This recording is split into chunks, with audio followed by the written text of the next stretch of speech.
Hi ಎಲ್ಲರೂ ಹೇಗಿದ್ದೀರಾ? ಎಲ್ಲರೂ ಚೆನ್ನಾಗಿದ್ದೀರಾ ಅಂತ ಭಾವಿಸ್ತಾ ಇವತ್ತಿನ ವಿಡಿಯೋನ ಸ್ಟಾರ್ಟ್ ಮಾಡ್ತಾ ಇದ್ದೀನಿ. ಇವತ್ತು ಊರಿಗೆ ಹೋಗಿದ್ವಿ, ಅಂದರೆ ಧನಿಯಾ ಪೌಡರ್ ಮಾಡಿಸ್ಕೊಂಬರ್ಬೇಕಿತ್ತು. ಶನಿವಾರ ಭಾನುವಾರ ಕಾರ್ಯ ಇತ್ತು ಅಂದ್ಬಿಟ್ಟು ಅತ್ತೆ ಮನೆ ಹತ್ರ ಹೋಗಿದ್ವಿ. ನಮ್ಮ ಮನೆಯವ್ರು ದೊಡ್ಡಮ್ಮ ತೀರ್ಕೊಂಡಿದ್ರಲ್ವ, ಹಾಗಾಗಿ ಅಲ್ಲಿಗೆ ಹೋಗಿದ್ವಿ. ಅಲ್ಲಿಂದ ಬರೋಷ್ಟರಲ್ಲೇ ಸಾಯಂಕಾಲ ಆಗೋಗ್ಬಿಡ್ತು, ಅಮ್ಮನ ಮನೆಗೆ ಹೋಗೋಕ್ಕಾಗಿಲ್ಲ. ಮತ್ತೆ ಬಂದು ಮಾರನೇ ದಿನ ಹೋದ್ವಿ. ಐಟಮ್ ಎಲ್ಲ ತೊಗೊಂಡು, ಅಂದರೆ ಧನಿಯಾ ಪೌಡ್ರ್ ಮಾಡಿಸ್ಕೋಬೇಕಿತ್ತಲ್ಲ. ಅಮ್ಮ ಇಲ್ಲಿಗೆ ಬರ್ತೀನಿ ಅಂತ ಹೇಳಿದರು, ಅವರು ಸೂತ್ಕ ಬಂತಲ್ಲ ಅಂತ ಬರಲಿಲ್ಲ. ಹಾಗೇನೆ ಕಾರ್ಯ ಎಲ್ಲ ಮುಗಿದ್ಮೇಲೆ ನಾವೇ ಹೋದ್ವಿ. ಫಸ್ಟು ಧನಿಯಾ ಪೌಡರ್ ಮಾಡಿಸ್ಕೊಂಬೋಣ ಅಂತ ಅಂದ್ಬಿಟ್ಟು ಹೋಗಿ ಧನಿಯಾ ಪೌಡರ್ ಮಾಡಿಸ್ಕೊಂಡ್ವಿ. ಅಮ್ಮ ಹುರ್ಕೊಟ್ರು, ಹುರಿದ್ಬಿಟ್ಟು ಅಲ್ಲೇ ಮಿಷಿನ್ ಇದೆ, ಅಲ್ಲೇ ಮಿಷಿನ್ಗೂ ಕೂಡ ಹಾಕಿಸ್ಕೊಂಬಂದು ರೆಡಿ ಮಾಡ್ಕೊಂಬಂದ್ವಿ. ಅಂದರೆ ಎಲ್ಲ ಡೀಟೇಲಾಗಿ ವೀಡಿಯೋ ಮಾಡ್ಕೊಳಕ್ಕಾಗಿಲ್ಲ, ಅಲ್ಲಿ ಹುರಿಯೋದಕ್ಕೆಲ್ಲ ಸ್ವಲ್ಪ ಕಷ್ಟನೇ ಆಯಿತು. ಒಲೆಯಲ್ಲಿ ಮಾಡ್ತಾ ಇದ್ದಿದ್ದು, ಹಾಗಾಗಿ ವೀಡಿಯೋ ಮಾಡ್ಕೊಳಕ್ಕಾಗಿಲ್ಲ. ಎಲ್ಲ 1 ಅವರಲ್ಲಿ ಮುಗಿಸ್ಬಿಟ್ರು ಹುರಿಯೋದೆಲ್ಲ. ಅಂದರೆ ಒಲೆ ಅಂದರೆ ಗೊತ್ತಲ್ಲ, ಸೌದೆಯಲ್ಲಿ ಮಾಡೋದು ಬೇಗ ಆಗುತ್ತೆ, ಹಾಗಾಗಿ ಒಲೆಯಲ್ಲಿ ಹುರಿದಿದ್ದು ಬೇಗ ಆಗೋಯ್ತು. ಹಾಗಾಗಿ ವಿಡಿಯೋ ಮಾಡ್ಕೊಳಕ್ಕಾಗಿಲ್ಲ. ನಾನು ಕೆಲಸ ಮಾಡಿಕೊಂಡು ಎಲ್ಪಿಂಗ್ ಮಾಡಿಕೊಂಡು ಅಮ್ಮನಿಗೆ ವಿಡಿಯೋ ಮಾಡ್ಕೊಳಕ್ಕಾಗಿಲ್ಲ. ಹಾಗಾಗಿ ಈಗ ಧನಿಯಾ ಪೌಡರೆಲ್ಲ ಮಾಡಿಸ್ಕೊಂಡು ಅಲ್ಲೇ ಇದ್ದು ಸಂಜೆಗೆ ಊಟ ಮಾಡಿಕೊಂಡು 7:30 8 ಗಂಟೆಗೆ ಮನೆಗೆ ಬಂದ್ವಿ. ಅಷ್ಟರಲ್ಲಿ ಊಟ ಅಡುಗೆ ಮಾಡಿಟ್ಟೋಗಿದ್ದೆ. ಇಲ್ಲಿ ಮಕ್ಕಳಿಗೆ ಸಾಂಬಾರಿತ್ತು, ಬಸ್ಸಾರು ಮತ್ತು ಹುರುಳಿಕಾಯಿ ಕಾಳು ಹಾಕ್ಬಿಟ್ಟು ನಾನು ಬಸ್ಸಾರು ಮಾಡಿಟ್ಟೋಗಿದ್ದೆ, ರೈಸ್ ಮಾಡಿಟ್ಬಿಟ್ಟು ಹೋಗಿದ್ದೆ. ಅವ್ರು ತಿನ್ಕೊಂಡಿದ್ರು. ಬರೋಷ್ಟರಲ್ಲಿ ನಾವು ಅಲ್ಲೇ ಊಟ ಮಾಡ್ಕೊಂಬಂದ್ವಿ. ಬಂದು ಮಲಗಿದ್ದಷ್ಟೇ. ಬೆಳಗ್ಗೆ ಎದ್ದು 6 ಗಂಟೆಗೆ ಎದ್ದು 5:45 ಇಲ್ಲ 5:30 5:45 ಆಗಿತ್ತು. ಎದ್ದು ನಾನು ಆಲ್ರೆಡಿ ಜ್ಯೂಸ್ ಮಾಡ್ಕೊಳ್ಳೋಣ ಅಂದ್ಬಿಟ್ಟು ಮಾಡ್ತಾಯಿದ್ದೀನಿ. ಇಲ್ಲಿ ಆಪಲ್ಲು, ಬೀಟ್ರೂಟು, ಕ್ಯಾರೆಟು ಒಂದು ಅರ್ಧ ತೊಗೊಂಡಿದ್ದೀನಿ. ಅದಕ್ಕೇ ಇವಾಗ ಓಟ್ಸು 1-2 ಸ್ಪೂನ್ ಹಾಕ್ಕೊಂಡಿದ್ದೀನಿ. ಚೆನ್ನಾಗಿ ರುಬ್ಕೊಂಬರ್ತೀನಿ. ಸ್ವಲ್ಪ ಹಾಲು ಹಾಕಿ, ನೀರು ಹಾಕಾದರೂ ರುಬ್ಕೊಂಬರ್ಬೋದು ನೀವು, ಯಾಕಂದರೆ ಹಂಗೆ ಆದರೆ ತಿರುಗಲ್ವಲ್ಲ ಅದು. ಹಾಗಾಗಿ ನೀರು ಇಲ್ಲ ಹಾಲು ಎರಡರಲ್ಲಿ ಒಂದು ಹಾಕ್ಕೊಂಡು ರುಬ್ಕೊಂಬರ್ಬೇಕು. ರುಬ್ಬಿದೆಲ್ಲ ಆದಮೇಲೆ ಚಿಯಾ ಸೀಡ್ಸನ್ನು ನೆನೆಸಿಟ್ಕೊಂಡಿದ್ದೀನಿ, 1/4 ಟೀ ಸ್ಪೂನ್ ಆಗೋಷ್ಟು. ಅದನ್ನು ಹಾಕಿ ಎರಡೂ ಚೆನ್ನಾಗಿ ಮಿಕ್ಸ್ ಮಾಡಿ ಹಾಲು ಹಾಕ್ಕೊಂಡು ಮಿಕ್ಸ್ ಮಾಡ್ಕೊಳ್ಬೇಕಾಗತ್ತೆ. ಅಂದರೆ ನೀವು ನೀರಲ್ಲೂ ಕುಡಿಬೋದು, ಹಾಲಲ್ಲಿ ಬೆಟರು ಅಂತ ನಾನು ಹೇಳ್ತೀನಿ. ನಾನು ಹಾಲಲ್ಲೇ ಕುಡಿಯೋದು, ಮಕ್ಳಿಗೂ ಕೂಡ ಹಾಲಲ್ಲೇ ಕೊಡೋದು. ಯಾಕಂದರೆ ಬೆಳಗ್ಗೆ ಟೈಮ್ ಹಾಲೊಟ್ಟೆಗೆ ಹಾಲು ಕೊಡ್ತೀನಿ ಮಕ್ಕಳಿಗೆ. ಅದ್ರ ಜೊತೆಗೆ ಇದು ಕೂಡ ಕೊಡ್ತೀನಿ. ಹಂಗೆ ಒಂದೇ ಸಲ ಇದಕ್ಕೇ ಹಾಲು ಸೇರಿಸ್ಬಿಟ್ಟು ಕೊಡ್ಬೋದಲ್ವ. ಹೈ ಪ್ರೋಟೀನ್ ಇರುವಂಥ ಫುಡ್ಡು ಅಂತ ಅನ್ನೋದಕ್ಕೋಸ್ಕರ ಈ ರೀತಿ ಕೊಡ್ತೀನಿ. ಇದಕ್ಕೇ ಸ್ವಲ್ಪ ಜೇನುತುಪ್ಪ, ಅಂದರೆ 1/4 ಟೀ ಸ್ಪೂನಷ್ಟು ಇಲ್ಲ ಅರ್ಧ ಟೀ ಸ್ಪೂನಷ್ಟು ಜೇನುತುಪ್ಪ ಹಾಕ್ಕೊಳ್ಬೋದು. ಇಲ್ಲಿ 3ರಿಂದ ಒಂದು ಅರ್ಧ ಟೀ ಸ್ಪೂನ್ ಹಾಕಿದ್ದೀನಿ. 4-5 ಟೀ ಸ್ಪೂನ್ ಹಾಕಿದೆ ನಾನು, ಅದು 1 ಟೀ ಸ್ಪೂನೇ ಇಲ್ಲಿ ವಿಡಿಯೋದಲ್ಲಿ ತೋರಿಸಿರೋದು. ಚೆನ್ನಾಗಿ ಮಿಕ್ಸ್ ಮಾಡಿ ನಾನು ಕುಡಿದು ಮಕ್ಕಳಿಗೆಲ್ಲ ಸ್ವಲ್ಪ ಕೊಟ್ಟು ಆಮೇಲೆ ಮುಂದಿನ ಕೆಲಸಗಳು ಶುರು ಮಾಡ್ಕೊಳ್ತೀನಿ. ಅವ್ರಿಗೆ ಟಿಫನ್ ಮಾಡಿಕೊಟ್ಟು ಅವ್ರನ್ನ ಸ್ಕೂಲಿಗೆ ಕಳಿಸಿದ್ದಾಯಿತು. ಟಿಫನ್ಗೆ ಇವತ್ತು ಚಿತ್ರಾನ್ನ ಮಾಡಿದ್ದೆ, ಅದನ್ನು ವಿಡಿಯೋ ಮಾಡ್ಕೊಳಕ್ಕಾಗಿಲ್ಲ. ಸ್ಕೂಲಿಗೆ ಕಳಿಸಿದ್ದಾಯಿತು. ಸ್ವಲ್ಪ ಪಾತ್ರೆಗಳು ಬೇರೆ ಇತ್ತು. ಅಲ್ಲಿಂದ ಬಂದು ರಾತ್ರಿ ತೊಳೆದಿರಲಿಲ್ಲ, ತುಂಬ ಸಿಕ್ಕಾಪಟ್ಟೆ ಟಯರ್ಡ್ ಆಗಿತ್ತು ಅನ್ನೋದಕ್ಕೋಸ್ಕರ ನಾನು ತೊಳೆದಿಲ್ಲ, ಹಂಗೆ ಬಿಟ್ಟಿದ್ದೆ. ಬೆಳಗ್ಗೆ ಎದ್ದು ತೊಳೆದ್ಬಿಟ್ಟು ಅಂದರೆ ತಿಂಡಿ ಮಾಡಿಕೊಟ್ಟು ಮಕ್ಕಳನ್ನೆಲ್ಲ ಕಳಿಸಿನೇ ತೊಳೆದಿದ್ದು. ಬೆಳಗ್ಗೆ ತೊಳೆಯೋಕ್ಕಾಗಲಿಲ್ಲ, ಸ್ವಲ್ಪ ಟೈಮ್ ಆಗಿತ್ತು ಎದ್ದಿದ್ದು ಕೂಡ, ಹಾಗಾಗಿ ತೊಳೆಯೋಕ್ಕಾಗಲಿಲ್ಲ. ಇವಾಗ ತೊಳೆದಿಟ್ಟು ಎಲ್ಲ ಕ್ಲೀನ್ ಮಾಡಿ ನಮ್ಮ ಮನೆಯವ್ರ ಮೇಲೆ ಹೋಗಿದ್ದಾರೆ, ಸ್ನಾನ ಮಾಡ್ಕೊಂಬರ್ತೀನಿ, ಡ್ಯೂಟಿ ಟೈಮ್ ಆಗುತ್ತೆ ನನಗೆ, ಮುದ್ದೆಗಿಡು ಅಂತೇಳಿ. ಹೆಂಗಿದ್ರು ಸಾರು ಮಾಡಿದ್ವಲ್ವ, ಬಸ್ಸಾರಿತ್ತು, ಅದಕ್ಕೆ ನಾವು ಮುದ್ದೆ ಮಾಡ್ಕೊಳ್ಳೋಣ ಅಂತ ಅಂದ್ಬಿಟ್ಟು ಎಲ್ಲ ಕೆಲಸ ಎಲ್ಲ ಮುಗಿಸಿ ಇವಾಗ ನಾನು ಮುದ್ದೆಗೆ ಇಟ್ಟಿದ್ದೀನಿ. ಮುದ್ದೆಗೆ ಇಟ್ಕೊಂಡೇ ಈ ಕಡೆ ಒಂದು ಕೊರಿಯರ್ ಬಂತು. ಏನಪ್ಪ ಅದು ಅಂದರೆ ಪ್ಯಾನ್ಗಳು ಬುಕ್ ಮಾಡಿದ್ದೆ ನಾನು, 2 ಕೂಡ ಬಂದಿದೆ. ಅಂದರೆ ಚಿಕ್ಕ ಸೈಜ್ ಒಂದು, ದೊಡ್ಡ ಸೈಜ್ ಒಂದು, 2 ಪ್ಯಾನ್ ಬುಕ್ ಮಾಡಿದ್ದೆ. ಈ ಒಗ್ಗರಣೆ ಎಲ್ಲ ಹಾಕ್ಕೊಳಕ್ಕಿರಲಿ, ಅಕಸ್ಮಾತಾಗಿ ಸ್ನ್ಯಾಕ್ಸ್ ಏನಾದರೂ ಮಾಡ್ಕೊಳ್ಳೋಕ್ಕೆ, ಕಡಲೆ ಬೀಜ ಏನಾದರೂ ಹುರ್ಕೊಳ್ಳೋಕ್ಕೆ, ಕಾಳು ಹುರ್ಕೊಳ್ಳೋಕ್ಕೆ, ಮತ್ತು ಟೊಮೊಟೊ ಗೊಜ್ಜೆಲ್ಲ ಮಾಡ್ಕೊಳ್ಳೋಕ್ಕೆ, ಚಿತ್ರಾನ್ನ ಗೊಜ್ಜು ಮಾಡ್ಕೊಬೋದು, ಇದರಲ್ಲಿ ಒಗ್ಗರಣೆ ಹಾಕ್ಕೊಬೋದು ಅನ್ನೋದಕ್ಕೋಸ್ಕರ ನನಗೆ ಈ ಥರದ್ದು 2 ಪ್ಯಾನ್ ಬೇಕಾಗಿತ್ತು. ಅದನ್ನು ಬುಕ್ ಮಾಡಿದೆ, ಈಗ ಬಂದಿದೆ. ಇಲ್ಲಿ ಏನು ತೋರಿಸ್ತಾ ಇದ್ದೀನಲ್ಲ ಅದೇ ಚೆನ್ನಾಗಿ ಬಂದಿದೆ. ಅಂದರೆ ಹಿಡ್ಕೊತೀವಲ್ಲ ಆ ಥರದ್ದೆಲ್ಲ ಚೆನ್ನಾಗಿ ಬಂದಿದೆ. ಗಟ್ಟಿನೂ ಕೂಡ ಇದೆ. ಈ ಥರ ಹಿಂಗೆ ಮುರಿದ್ರೆ ಹಬ್ಬಳುತ್ತಲ್ಲ, ಆ ಥರ ಎಲ್ಲ ಏನೂ ಆಗೋಲ್ಲ. ಗಟ್ಟಿ ಇದೆ ಪ್ಯಾನ್, ತೂಕನೂ ಇದೆ, ಒಂದು ಸ್ವಲ್ಪ ಚೆನ್ನಾಗಿದೆ, ಕ್ವಾಲಿಟಿ ಎಲ್ಲ ಚೆನ್ನಾಗಿ ಬಂದಿದೆ. ಅದಕ್ಕೆ ಇವಾಗ ನಾನು ಇಲ್ಲಿ ಒಂದು ಟಿಪ್ಸ್ ಹೇಳ್ತಾ ಇದ್ದೀನಿ. ಇದಕ್ಕೆ ಸ್ಟಿಕ್ಕರ್ ತೆಗಿಯೋದು, ಅಂದರೆ ಸ್ವಲ್ಪ ಬಿಸಿ ಮಾಡ್ಕೊಳ್ಬೇಕು. ಆ ಸ್ಟಿಕ್ಕರ್ ಮೇಲೆ ಸ್ವಲ್ಪ ಬಿಸಿ ಮಾಡಿಕೊಂಡ್ರೆ ಅದು ನೀಟಾಗಿ ಸ್ಟಿಕ್ಕರ್ ಎಲ್ಲ ಬಂದ್ಬಿಡುತ್ತೆ. ಅಂದರೆ ಬಿಸಿಲೇ ತೆಗಿಬೇಕು ಅದನ್ನು, ಆಮೇಲೆ ತೆಗಿಯೋಕೆ ಹೋದ್ರೆ ಆಗಲ್ಲ, ಕಚ್ಕೊಂಡಿರುತ್ತೆ. ಬಿಸಿಲೇ ತೆಗೆದುಬಿಡ್ಬೇಕು ಅದನ್ನು. ಅಂದರೆ ಸ್ವಲ್ಪ ಬಿಸಿ ಮಾಡ್ಕೊಳ್ಬೇಕು, ಬೆಚ್ಚಗೆ ಮಾಡಿಕೊಂಡು ತೆಗೆದುಬಿಟ್ರೆ ನೀಟಾಗಿ ಬರುತ್ತೆ. ಆಮೇಲೆ ಅದಾದಮೇಲೆ ಕೊಬ್ಬರಿ ಎಣ್ಣೆ ಹಾಕ್ಕೊಳ್ಬೇಕು. ಅದಕ್ಕೆ ಕೊಬ್ಬರಿ ಎಣ್ಣೆ ಹಾಕ್ಕೊಂಡು, ಅಂದರೆ ಅಂಟಿರುತ್ತಲ್ಲ ಅದನ್ನೆಲ್ಲ ಕೊಬ್ಬರಿ ಎಣ್ಣೆ ಹಾಕಿ ಬಟ್ಟೆಲಿ ಒರೆಸ್ಬಿಟ್ರೆ ನೀಟಾಗಿ ಹೊರ್ಟೋಗುತ್ತೆ. ನೋಡಿ ಸ್ಟಿಕ್ಕರ್ ಎಷ್ಟು ಚೆನ್ನಾಗಿ ಬರ್ತಾ ಇದೆ. ಈ ರೀತಿ ಮಾಡ್ಕೊಳ್ಳಿ. ಹೊಸ ಐಟಮ್ ಏನಾದರೂ ತಂದರೆ ನಿಮ್ಮ ಮನೇಲಿ ಈ ರೀತಿ ತಕ್ಕೊಳ್ಬೋದು ನಾವು. ಅದನ್ನು ಹಾಗೇ ತೆಗಿಯೋಕೆ ಹೋದರೆ ಎಲ್ಲ ಅಂಟಂಟೆಲ್ಲ ಹಂಗೆ ಇರುತ್ತೆ. ಪಾತ್ರೆನೂ ಕೂಡ ನೋಡೋದಕ್ಕೆ ಚೆನ್ನಾಗಿ ಕಾಣಿಸಲ್ಲ, ಈ ವಿಡಿಯೋಗೂ ಕೂಡ ಚೆನ್ನಾಗಿ ಕಾಣಿಸಲ್ಲ.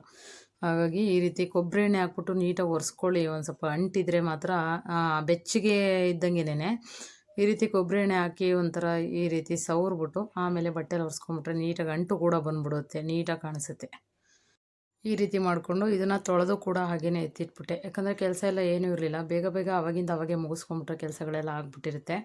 ಆಮೇಲೆ ಎಲ್ಲ ಒಟ್ಟೊಟ್ಟಿಗೆ ಮಾಡೋದಕ್ಕಾಗಲ್ಲ. ಹಾಗಾಗಿ ಎಲ್ಲ ಆವಾಗಲೇ ತೊಳೆದು ಕೂಡ ಎತ್ತಿಟ್ಬಿಟ್ಟೆ. ಹಂಗೇ ಸ್ವಲ್ಪ ಹುಳ್ಳಿಕಾಯಿ ಇತ್ತು, ನಮ್ಮ ಮನೆಯವರು ಇನ್ನೂ ಬಂದಿರಲಿಲ್ಲ ಕೆಳಗಡೆ. ಅವ್ರು ಬರೋಷ್ಟರಲ್ಲಿ ಮುದ್ದೆ ಮಾಡೋಣ, ಇನ್ನೊಂದು ಸ್ವಲ್ಪ ಹೊತ್ತು ಹೋಗಲಿ, ಅವ್ರು ಬರಲಿ ಕೆಳಗಡೆ ಅಂತ ಗ್ಯಾಸ್ ಮೇಲೆ ಇಟ್ಬಿಟ್ಟು ನಾನು ಹಂಗೆ ಒಂದೊಂದೇ ತರಕಾರಿ ತಂದಿದ್ರು. ಇದು ಊರಿಂದ ತೊಗೊಂಬಂದಿದ್ದು ತರಕಾರಿ ಎಲ್ಲ, ಇದು ಬೀನ್ಸು ಊರಿಂದ ತೊಗೊಂಬಂದಿದ್ರು. ಅದನ್ನು ನೀಟಾಗಿ ಒಂದು ಕವರ್ಗೆ ಹಾಕಿ ಎತ್ತಿಟ್ಬಿಟ್ರೆ, ಈ ಥರ ಕವರಲ್ಲಿ ಎತ್ತಿಟ್ರೆ ಇದು ಒಂಥರ ಕವರ್ ಅಂದರೆ ಮಂದಕ್ಕಿರುತ್ತೆ ಕವರ್. ಇದು ಇದಕ್ಕೆ ಏನಂತಾರ ಗೊತ್ತಿಲ್ಲ.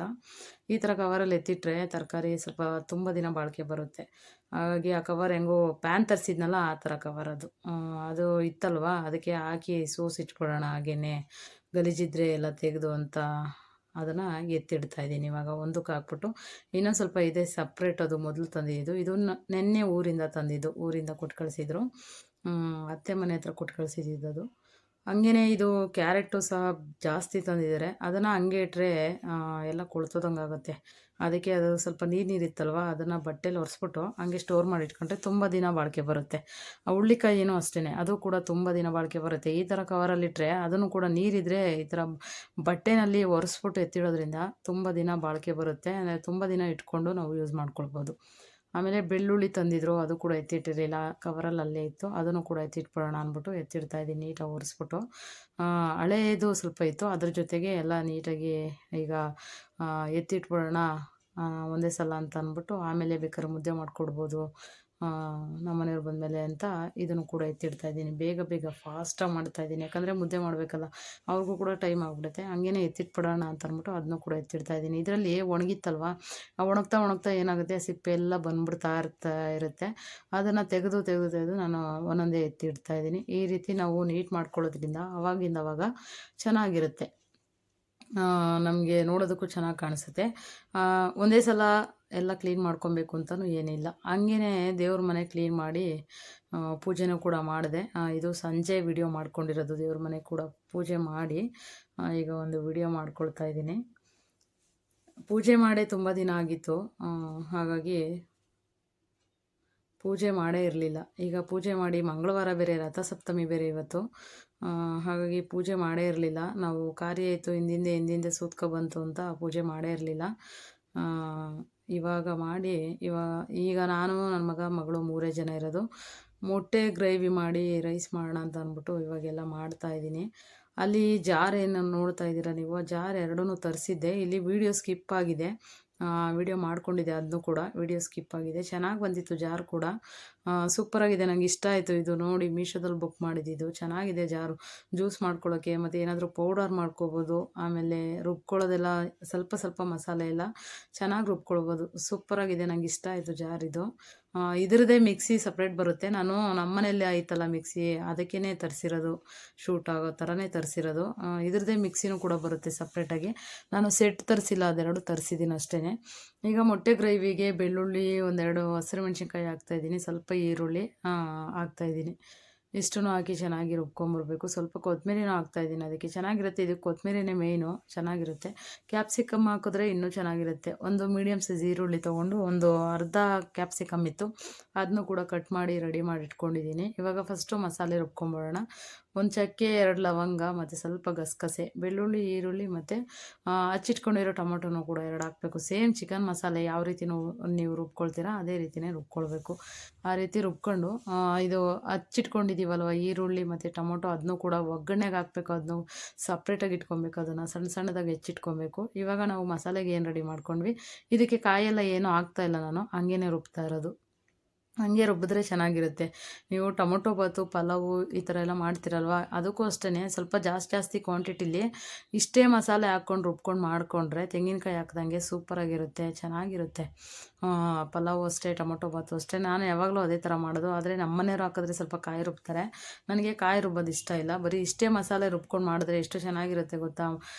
ಪಲಾವು ಮತ್ತು ಟೊಮೊಟೊ ಬಾತು, ಆಮೇಲೆ ಮಸಾಲೆ ಗ್ರೇವಿಗಳು ಏನೇ ಮಾಡಿದ್ರೂ ಇಷ್ಟೇ ಮಸಾಲೆ ಸಾಕು, ಚೆನ್ನಾಗಿರುತ್ತೆ. ಅದಕ್ಕೆ ತೆಂಗಿನಕಾಯಿ ಹಾಕೋ ಅವಶ್ಯಕತೆ ಇಲ್ಲ. ಈಗ ಶುಂಠಿ ಹಾಕ್ತಾಯಿದ್ದೀನಿ ಸ್ವಲ್ಪ. ಶುಂಠಿ ಆವಾಗಲೇ ಹಾಕಬೇಕಿತ್ತು, ಮರ್ತಿದ್ದೆ. ಇವಾಗ ಹಾಕ್ತಾಯಿದ್ದೀನಿ. ಶುಂಠಿ ಸಪ್ರೇಟ್ ಇಟ್ಕೊಂಡಿದ್ದೆ, ಹಾಕೋಣ ಅಂದ್ಬಿಟ್ಟು ಹಾಕಿರಲಿಲ್ಲ. ಇವಾಗ ಹಾಕ್ತಾಯಿದ್ದೀನಿ. ಅದೇ ಹೇಳಿದ್ನಲ್ಲ, ಚಿಕನ್ ಮಸಾಲೆ ಸೇಮು ಮಟನ್ ಚಿಕನ್ಗೆ ಯಾವ ರೀತಿ ರುಬ್ಕೊಳ್ತೀರಾ ಅದೇ ರೀತಿ ರುಬ್ಕೊಳ್ಬೇಕಾಗುತ್ತೆ. ಈಗ ರುಬ್ಬಿದಲ್ಲಾಯಿತು. ಈ ಮಿಕ್ಸಿ ಜಾರ್ ಅಂತೂ ನೋಡಿ ಎಷ್ಟು ಚೆನ್ನಾಗಿ ರುಬ್ತಾ ಇದೆ. ನನಗೆ ಫಸ್ಟ್ ಟೈಮ್ ಎಕ್ಸ್ಪೀರಿಯೆನ್ಸು ನನಗೆ ಇದರಲ್ಲಿ. ಚೆನ್ನಾಗಿ ರುಬ್ತಾ ಇದೆ. ತುಂಬಾ ಇಷ್ಟ ಆಗೋಯ್ತು ನನಗಿದು. ಹಾಗಾಗಿ ಚೆನ್ನಾಗಿ ನುಣ್ಣಗೆ ರುಬ್ಕೊಂಬರ್ಬೇಕು. ನುಣ್ಣಗಿಲ್ಲ ಅಂದ್ರೂ ಸ್ವಲ್ಪ ತರಿ ತರಿಯಾಗಿ ರುಬ್ಕೊಂಬಂದರೆ ಸಾಕು. ಇವಾಗ ಒಗ್ಗರಣೆಗೆ ಒಂದು ಪ್ಯಾನ್ ಇಟ್ಕೊಳ್ತಾ ಇದ್ದೀನಿ. ಬೆಳಗ್ಗೆ ತರಿಸಿದ್ನಲ್ವ ಪ್ಯಾನು, ಅದರಲ್ಲೇ ಮಾಡೋಣ ಗ್ರೇವಿ ಇವತ್ತು ಅಂದ್ಬಿಟ್ಟು ಅದರಲ್ಲೇ ಮಾಡ್ತಾಯಿದ್ದೀನಿ. ಆ ಎಣ್ಣೆ ಹಾಕೋ ವೀಡಿಯೋನೂ ಕೂಡ ಸ್ಕಿಪ್ ಆಗಿದೆ. ಸುಮಾರು ವೀಡಿಯೋಗಳು ಇದರಲ್ಲಿ ಎಡಿಟ್ ಮಾಡೋಕ್ಕೆ ಹೋಗಿ ಸ್ಕಿಪ್ ಆಗಿಬಿಟ್ಟಿದೆ. ಹಾಗಾಗಿ ಇವಾಗ ಒಗ್ಗರಣೆಗೆ ಇಟ್ಕೊಂಡಿದ್ದೀನಿ. ಸ್ವಲ್ಪ ಎಣ್ಣೆ ಹಾಕಿ ಈರುಳ್ಳಿ ಎಲ್ಲ ಹಾಕ್ತಾಯಿದ್ದೀನಿ. ಆ ಎಣ್ಣೆ ಸನ್ಪ್ಯೂರ್ ಎಣ್ಣೆ ತರ್ತವ್ರು ನಮ್ಮ ಮನೇಲಿ. ಅದನ್ನು ಹಾಕಿದ್ರೆ ಈ ರೀತಿ ಬುರುಗ್ ಬರ್ತಾಯಿದೆ. ಯಾಕೆ ಈ ರೀತಿ ಬರ್ತಾಯಿದೆಯೋ ಗೊತ್ತಿಲ್ಲ ನನಗೆ. ನಾನು ಚೇಂಜ್ ಮಾಡಿ ಅಂತ ಹೇಳಿದೆ ನಮ್ಮ ಮನೆಯವರಿಗೆ, ಕೇಳಿಲ್ಲ ಅವರು. ಅದೇ ತರ್ತಾ ಇದ್ದಾರೆ, ಸನ್ಪ್ಯೂರೇ ತರ್ತಾ ಇದ್ದಾರೆ. ಚೇಂಜ್ ಮಾಡಿದ್ರೆ ಮತ್ತು ಮೈಯೆಲ್ಲ ರ್ಯಾಷಸ್ ಆಗೋದು, ಕೈ ಕಾಲಲ್ಲೆಲ್ಲ ರ್ಯಾಷಸ್ ಆಗೋದು, ಮುಖದಲ್ಲಿ ಸಣ್ಣ ಸಣ್ಣ ಪಿಂಪಲ್ ಆಗೋದು, ಈ ಥರ ಎಲ್ಲ ಆಗುತ್ತೆ. ಬೇಡ ಅದೇ ಇರಲಿ ಅಂತ ಹೇಳ್ಬಿಟ್ಟು ನಮ್ಮ ಮನೆಯವರು ಅದೇ ತರ್ತಾ ಇದ್ದಾರೆ. ಈಗ ನೋಡಿ, ಈಗ ಒಗ್ಗರಣೆಗೆ ಪ್ಯಾನ್ ಇಟ್ಕೊಂಡು ಈರುಳ್ಳಿ ಮತ್ತು ಟೊಮೊಟೊ ಎರಡು ಚೆನ್ನಾಗಿ ಮಿಕ್ಸ್ ಮಾಡ್ಕೊಳ್ಬೇಕು. ಅಂದರೆ ಚೆನ್ನಾಗಿ ಫ್ರೈ ಮಾಡ್ಕೊಬೇಕು. ಮಿಕ್ಸ್ ಮಾಡ್ತಾನೆ ಫ್ರೈ ಮಾಡಿಕೊಂಡು ಈ ರುಬ್ಬಿರೋ ಮಸಾಲೆ ಏನಿತ್ತು ಅದನ್ನು ಹಾಕಿ ಚೆನ್ನಾಗಿ ಅದು ಎಣ್ಣೆ ಬಿಡೋವರೆಗೂ ಫ್ರೈ ಮಾಡಬೇಕು. ನೋಡಿ ಇವಾಗ ಚೆನ್ನಾಗಿ ಎಣ್ಣೆ ಬಿಟ್ಟಿದೆ, ಎಣ್ಣೆಲೇ ಫ್ರೈ ಆಗಿದೆ. ಈಗ ಸ್ವಲ್ಪ ಮಿಕ್ಸಿ ಜಾರ್ ತೊಳ್ಕೊಂಡು ನೀರು ಕೂಡ ಹಾಕ್ಕೊಳ್ತಾ ಇದ್ದೀನಿ. ಇದಕ್ಕೇ ಇವಾಗ ಮಸಾಲೆ ಪೌಡ್ರುಗಳ್ನ ಹಾಕ್ಕೋಬೇಕು. ಬರೀ ಧನಿಯಾ ಪೌಡರು, ಖಾರ ಫಸ್ಟೇ ಹಾಕ್ಕೊಂಡಿದ್ದೀವಿ ಆಲ್ರೆಡಿ. ಖಾರ ಏನು ಅವಶ್ಯಕತೆ ಇಲ್ಲ, ಯಾಕಂದರೆ ಖಾರ ನಾವು ಜಾಸ್ತಿ ತಿನ್ನಲ್ಲ. ಬೇಕಂದರೆ ಹಾಕ್ಕೊಳ್ಬೋದು. ನಾನು ಸ್ವಲ್ಪ ಹಾಕಿದೆ, ಇಲ್ಲಿ ಒಂದು 1/4 ಟೀ ಸ್ಪೂನ್ ಅಷ್ಟು ಹಾಕಿದೆ. ಬರೀ ಧನಿಯಾ ಪೌಡರು ಒಂದು 1/4 ಟೀ ಸ್ಪೂನ್ ಅಷ್ಟು ಹಾಕಿದ್ದೀನಿ. ಆಮೇಲೆ ಸ್ವಲ್ಪ ಅರಿಶಿನ ಪೌಡರು ಹಾಕ್ತಾಯಿದ್ದೀನಿ ಇದಕ್ಕೆ. ಆಮೇಲೆ ಸ್ವಲ್ಪ ಒಂದು 1/4 ಟೀ ಸ್ಪೂನ್ ಆಗೋಷ್ಟು ಗರಂ ಮಸಾಲ, ಒಂದು 1/4 ಟೀ ಸ್ಪೂನ್ ಆಗೋಷ್ಟು ಚಿಕನ್ ಮಸಾಲ ಎರಡನ್ನೂ ಕೂಡ ಹಾಕಿ ಚೆನ್ನಾಗಿ ಅದನ್ನು ಫ್ರೈ ಮಾಡ್ಕೊಳ್ಬೇಕು. ಫ್ರೈ ಮಾಡ್ತಾ ಗಟ್ಟಿ ಆಗುತ್ತೆ.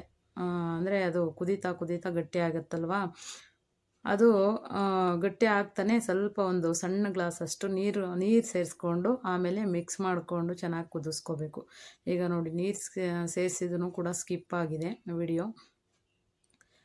ನೀರು ಸೇರಿಸ್ಕೊಂಡು ಚೆನ್ನಾಗಿ ಫ್ರೈ ಮಾಡ್ಕೊಳ್ಬೇಕು. ಅದೆಲ್ಲ ಆದಮೇಲೆ ಈ ಕಡೆಗೆ ಇನ್ನೊಂದು ಪ್ಯಾನ್ ಇಟ್ಕೊಂಡು ಅದಕ್ಕೆ ಒಂದು 3 ಮೊಟ್ಟೆನ ಹಾಕಿ ಚೆನ್ನಾಗಿ ಬಾಯ್ಲ್ ಮಾಡ್ಕೊಳ್ತಾ ಇದ್ದೀನಿ. ಹಾಫ್ ಬಾಯ್ಲ್ ಮಾಡ್ತಾಯಿದ್ದೀನಿ ಇದನ್ನು. ಅಂದರೆ ಎಣ್ಣೆ ಹಾಕಿದ್ದೀನಿ ಆಲ್ರೆಡಿ. ನೋಡಿ, ಎಣ್ಣೆ ಹಾಕ್ಕೊಂಡು ಮೊಟ್ಟೆ ಒಡೆದು ಬಿಡ್ತಾಯಿದ್ದೀನಿ. ಇದಕ್ಕೆ ಉಪ್ಪು ಖಾರ ಎಲ್ಲ ಏನೂ ಹಾಕೋಂಗಿಲ್ಲ. ಈ ಗ್ರೇವಿಗೆ ಹಾಕಿದ್ದೀವಲ್ವ ಅದೇ ಸಾಕು. ಅದಕ್ಕೇ ಆ ಕಡೆಗೆ ಬರೀ ಮೊಟ್ಟೆ ಹಾಕ್ಕೊಂಡು, ಮೊಟ್ಟೆ ಮತ್ತು ಎಣ್ಣೆ ಎರಡೇ, ಅದು ಗಟ್ಟಿ ಆಗೋವರೆಗೂ ಚೆನ್ನಾಗಿ ಮಿಕ್ಸ್ ಮಾಡಿಕೊಂಡು ಫ್ರೈ ಮಾಡ್ಕೊಳ್ಬೇಕು ಎಣ್ಣೆಲಿ.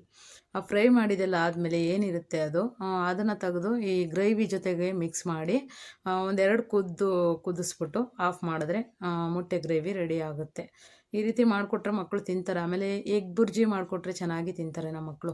ಎಗ್ ಬುರ್ಜಿ ಮತ್ತು ಆಮ್ಲೆಟು ಇವೆರಡೇ ಚೆನ್ನಾಗಿ ತಿಂತಾರೆ. ಬೇಯಿಸ್ಕೊಟ್ರೆ ತಿನ್ನಲ್ಲ ಮಕ್ಕಳು. ಈಗ ಕೊಡಬೇಕು ಅಂತ ಹೇಳ್ತಾರೆ ಮಕ್ಕಳುಗಳಿಗೆ. ಡೈಲಿ ಒಂದೊಂದು ಮೊಟ್ಟೆ ಕೊಡಬೇಕು, ಬೆಳಗ್ಗೆ ಸಂಜೆ 2 ಮೊಟ್ಟೆ ಕೊಡಬೇಕು ಅಂತ ಹೇಳ್ತಾರೆ ಮಕ್ಕಳಿಗೆ. ಆದರೆ ಬೇಯಿಸಿರೋ ಮೊಟ್ಟೆ ನನ್ನ ಮಕ್ಕಳು ತಿನ್ನಲ್ಲ. ಹಾಗಾಗಿ ಈ ರೀತಿ ಮಾಡಿಕೊಟ್ರೆ ಚೆನ್ನಾಗಿ ತಿಂತಾರೆ. ಆಮೇಲೆ ಮೊಟ್ಟೆ ಪಲಾವ್ ಕೂಡ ಮಾಡ್ಕೊಬೋದು. ಮೊಟ್ಟೆ ಪಲಾವ್ಗೂ ಇದೇ ಥರನೇ ಮಸಾಲೆ ರುಬ್ಕೊಂಡು ನಾನು ಮಾಡ್ತೀನಿ. ಅಂದರೆ ಒಂದೇ ಥರನೇ ಮಾಡ್ತೀನಿ. ಬೇರೆ ಏನಾದರೂ ಟ್ರೈ ಮಾಡೋಕ್ಕೆ ಹೋದೆ ಅಂದರೆ ಅದು ಚೆನ್ನಾಗಿ ಬಂದಿರಲ್ಲ. ಹಾಗಾಗಿ ಬೇಡ ಮಮ್ಮಿ, ನೀನು ಫಸ್ಟ್ ಯಾವ ಥರ ಮಾಡ್ತೀಯೋ ಅದೇ ಥರನೇ ಮಾಡು ಅಂತಾರೆ ನನ್ನ ಮಕ್ಕಳು. ಹಾಗಾಗಿ ಬೇರೆ ಎಲ್ಲ ಟ್ರೈ ಮಾಡೋದಕ್ಕೆ ಹೋಗೋದೇ ಇಲ್ಲ. ಅಪರೂಪಕ್ಕೆ ಟ್ರೈ ಮಾಡ್ತೀನಿ ಅಷ್ಟೇನೆ ಬೇರೆ. ಈಗ ನೋಡಿ, ಚೆನ್ನಾಗಿ ಸ್ವಲ್ಪ ನೀರು ಹಾಕ್ಕೊಂಡು ಮಿಕ್ಸ್ ಮಾಡಿಕೊಂಡು ಲಾಸ್ಟಲ್ಲಿ ಕೊತ್ತಂಬರಿ ಸೊಪ್ಪು ಹಾಕ್ಕೊಂಡ್ರೆ ನೀಟಾಗಿ ರೆಡಿ ಆಗುತ್ತೆ ಮೊಟ್ಟೆ ಗ್ರೇವಿ. ಒಂದೆರಡು ಕುದಿಸ್ಕೊಬೇಕು. ಆಮೇಲೆ ರೈಸ್ ಹಾಕ್ಕೊಂಡು ಊಟ ಮಾಡೋದಷ್ಟೇ. ಈಗ ನೋಡಿ, ಚೆನ್ನಾಗಿ ಎಣ್ಣೆ ಬಿಟ್ಕೊಂಡು ಕುದೀತಾ ಇದೆ ಇವಾಗ. ಕುದಿದೆಲ್ಲ ಆದಮೇಲೆ ನಾನು ನಮ್ಮ ಮಗಳು ಮೂವರು ಕೂತ್ಕೊಂಡು ಊಟ ಮಾಡ್ತೀವಿ. ಆಮೇಲೆ ಸ್ವಲ್ಪ ಪಾತ್ರೆ ಬೇರೆ ಇದೆ. ಮಕ್ಕಳು ಅಲ್ಲಿಂದ ಬಂದಿರಲ್ವ, ಅಂದರೆ ಸ್ಕೂಲಿಂದ ತೊಗೊಂಬಂದಿದ್ದು ಬಾಕ್ಸ್ ಎಲ್ಲ ಹಂಗೆ ಇದೆ. ಅದೊಂದೆರಡು ತೊಳಿಬೇಕು. ಯಾಕಂದರೆ ನನ್ನ ಮಗಳು ಬರೋದೇ 8 ಗಂಟೆಗೆ. ಹಾಗಾಗಿ ಅದು ಹಂಗೆ ಇರುತ್ತೆ. ಹಂಗೆ ತಿಂದ್ಬಿಟ್ಟು ಒಂದೇ ಸಲ ತೊಳೆಯೋಣ ಅಂತ ಅಂದ್ಬಿಟ್ಟು ಹಂಗೆ ಇವಾಗ ಗ್ರೇವಿ ಮಾಡಿ ರೈಸ್ ಮಾಡಿ ಊಟ ಮಾಡ್ಬಿಟ್ಟು ಆಮೇಲೆ ಒಂದೇ ಸಲ ಊಟ ಮಾಡಿ ತಟ್ಟೆಗಳೆಲ್ಲ ಇರುತ್ತಲ್ವ ಅದನ್ನು ಕೂಡ ತೊಳೆದಿಟ್ಟು ಮಲ್ಕೊಂಬಿಡ್ತೀನಿ ನಾನು. ಯಾಕಂದರೆ ಬೆಳಿಗ್ಗೆ ಈಸಿ ಆಗುತ್ತೆ. ಒಂದೊಂದು ದಿನ ಎಲ್ಲಾದರೂ ಹೋದಾಗ ಅಷ್ಟೇ ಹಂಗೆ ಇರುತ್ತೆ, ಪಾತ್ರೆ ತೊಳೆಯೋದಕ್ಕಾಗಲ್ಲ. ಮನೇಲಿದ್ದರೆ ಮಾತ್ರ ತೊಳೆದಿಟ್ಬಿಡ್ತೀನಿ ನಾನು. ಹುಷಾರು ತಪ್ಪಿದ್ರೂ ತೊಳೆಯೋಕ್ಕಾಗಲ್ಲ. ಮನೇಲಿದ್ದರೆ ಮತ್ತು ಹುಷಾರಾಗಿದ್ದರೆ ಆರಾಮಾಗಿದ್ದರೆ ನಾನು ತೊಳೆದಿಟ್ಬಿಡ್ತೀನಿ. ಎಲ್ಲ ನೀಟ್ ಮಾಡಿ ಮಲ್ಕೊಂಬಿಟ್ರೆ ನಾಳೆಗೆ ಎದ್ದು ಆರಾಮಾಗಿ ಮಾಡ್ಕೊಳ್ಬೋದು. ಬೇರೆ ಕೆಲಸಗಳು ತಿಂಡಿಗಳು ಎಲ್ಲ ಬೇಜಾನಿರುತ್ತೆ, ಅದನ್ನೆಲ್ಲ ಮಾಡ್ಕೊಳ್ಬೋದು. ಹಾಗಾಗಿ ನಾನು ನೈಟೇ ತೊಳೆದಿಟ್ಬಿಟ್ಟು ಎಲ್ಲ ನೀಟ್ ಮಾಡಿದ್ದೀನಿ. ಇವಾಗ ನೋಡಿ ಈ ರೀತಿಯಾಗಿ ಕಾಣಿಸ್ತಾ ಇದೆಯಾ. ಹೊಸ ಪಾತ್ರೆಗಳಂತೂ ಅದ್ರ ಮೇಲೆ ಲೈಟ್ ಬೆಳಕು ಬೀಳ್ತಾ ಇದೆಯಲ್ಲ, ಒಂಥರ ತಣ ಅಂತ ಇದೆ ಹೊಸ ಪಾತ್ರೆಗಳು, ಎರಡೂ ಪ್ಯಾನ್ಗಳು. ಇವಾಗ ಅಲ್ಲಿಂದ ಹಂಗೆ ಕರಿಬೇವು ತಂದಿದ್ವಿ, ಅಂದರೆ ಪೇಟೆಗೆ ಹೋಗಿದ್ವಿ ಇವತ್ತು. ಅಲ್ಲಿಂದ ಓಡಾಡ್ಕೊಂಬರ್ಬೇಕಾದ್ರೆ ಕರಿಬೇವು ಕಾಣ್ತು, ಫ್ರೆಶ್ ಆಗಿತ್ತು. ಅದನ್ನು ತೊಗೊಂಬಂದು ಬಿಡಿಸಿ ಎತ್ತಿಡೋಣ ಅಂದ್ಬಿಟ್ಟು ಬಿಡಿಸ್ತಾ ಇದ್ದೀನಿ ಇವಾಗ. ಹಂಗೆ ಒಂದು ವಿಡಿಯೋ ಮಾಡಿಕೊಂಡೆ, ಚೆನ್ನಾಗಿತ್ತು ಕರಿಬೇವು. ನೋಡಿ ಎಷ್ಟು ಚೆನ್ನಾಗಿ ಗ್ರೀನಾಗಿ ಕಾಣಿಸ್ತಾ ಇದೆ, ಫ್ರೆಶ್ ಆಗಿದೆ. ನಾಟಿ ಕರಿಬೇವನೇ ಇದು, ಫಾರಮ್ ಏನಲ್ಲ. ಇದಾಗಿತ್ತು ಇವತ್ತಿನ ವಿಡಿಯೋ. ಇಷ್ಟ ಆದರೆ ಒಂದು ಲೈಕ್ ಮಾಡಿ, ಶೇರ್ ಮಾಡಿ, ಕಮೆಂಟ್ ಮಾಡಿ, ಸಬ್ಸ್ಕ್ರೈಬ್ ಮಾಡಿ.